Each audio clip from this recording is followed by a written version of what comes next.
One of the most important aspects of backup is reliability.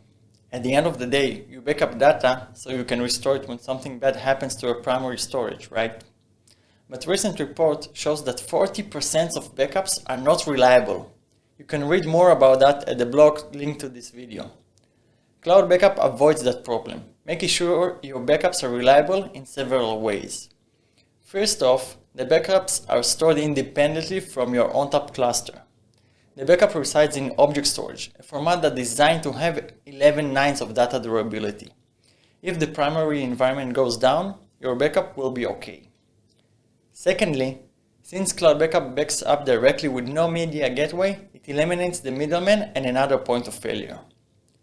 Third, Cloud Backup protects everything: metadata, access control list, and even open files. None of the information is lost. And since Cloud Backup utilizes NetApp snapshot technology to create backups, the copies are immutable by nature and can't be modified. To add another level of reliability, you can store additional copies of the backup data in different regions, with different cloud providers and using different cloud accounts.